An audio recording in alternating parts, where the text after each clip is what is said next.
कक्षा 7वीं की आपकी जो प्रश्नावली 7.2 है 7.2, उसके अब हम 5वें वाले क्वेश्चन को यहाँ पर सॉल्व करते हैं।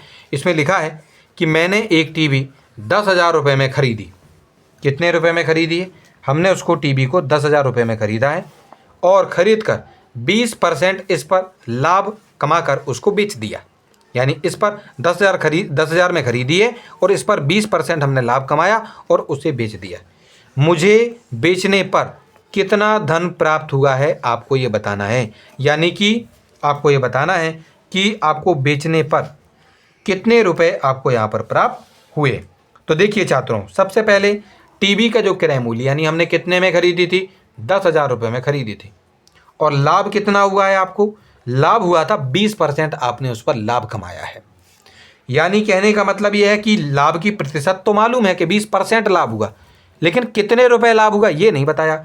तो लाभ अगर आपको निकालना है तो इस 10,000 का 20% आप निकाल लीजिए, क्योंकि 10,000 का ही 20% तो आपको लाभ हुआ है। तो 10,000 का 20%, तो 10,000 की जगह 10,000 लिखेंगे, का की जगह आप सभी बच्चों जानते हैं गुणा लगाते हैं, 20 की जगह 20 लिखेंगे और परसेंट जब हटती है तो नीचे बच्चों 100 आ जाता है। हम क्या करेंगे, 100 में 2 जीरो होते हैं, तो एक तो 20 का जीरो काट दिया और एक यहाँ पर जीरो कट कर दिया हमने। ये एक जीरो कट हो गया, बाकी यहाँ पर भी एक और जीरो बचेगा, तो यहाँ का हमने एक जीरो काट दिया। तो यहाँ क्या रह गया? 1,000 और गुणा में रह गया बच्चों 2,000। नीचे तो सारी चीज़ें कट हो चुकी हैं, तो 1,000 और 2 का जब गुणा होगा तो 2,000 हो जाएगा। यानी कहने का मतलब है कि लाभ हमें 2,000 रुपये का प्राप्त हुआ है। उसके बाद बच्चों जो विक्रय मूल्य यानी कि हमने कितने रुपए पर अपनी इस टीवी को बेचा है, हम सभी जानते हैं कि उसका फॉर्मूला होता है क्रय मूल्य प्लस लाभ। क्या ना सर? नहीं, ये फॉर्मूला तो आपने कहीं नहीं बताया हमें।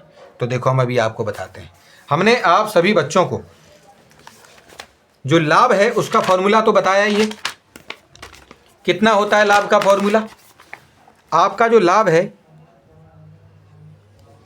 लाभ का फॉर्मूला बच्चों था कि आपको विक्रय मूल्य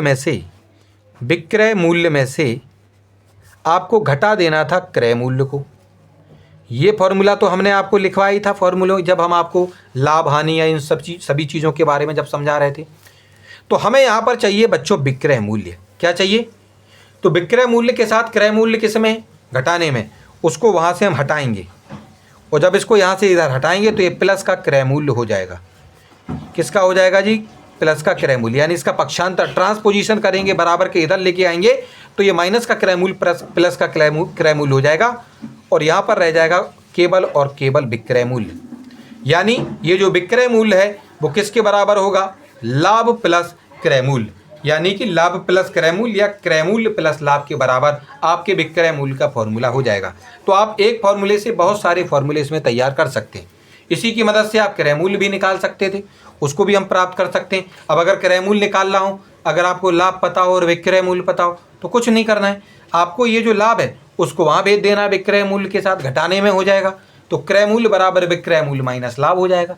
तो ऐसे भी आप निकाल सकते हैं, ठीक है कि नहीं? चलिए, तो यहाँ पर अब हम इसको देखते हैं कि जो विक्रय मूल्य है वो बराबर क्या था? क्रय मूल्य प्लस लाभ। क्रय मूल्य कितना था? कितने में हमने अपनी ये जो टीवी है उसको कितने में खरीदा था? 10,000 में।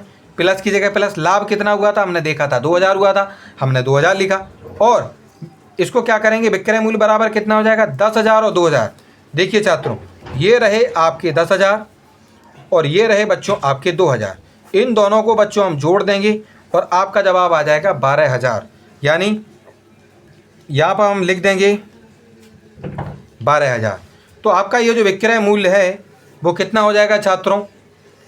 12,000 रुपये। यानी हमने अपनी ये जो टीवी है उसको बेचने पर हमें वहाँ से 12,000 रुपये प्राप्त होंगे। तो इसी प्रकार से ये जो आपका 5वां वाला क्वेश्चन है वो भी हमारा यहाँ पर सॉल्व हो चुका है।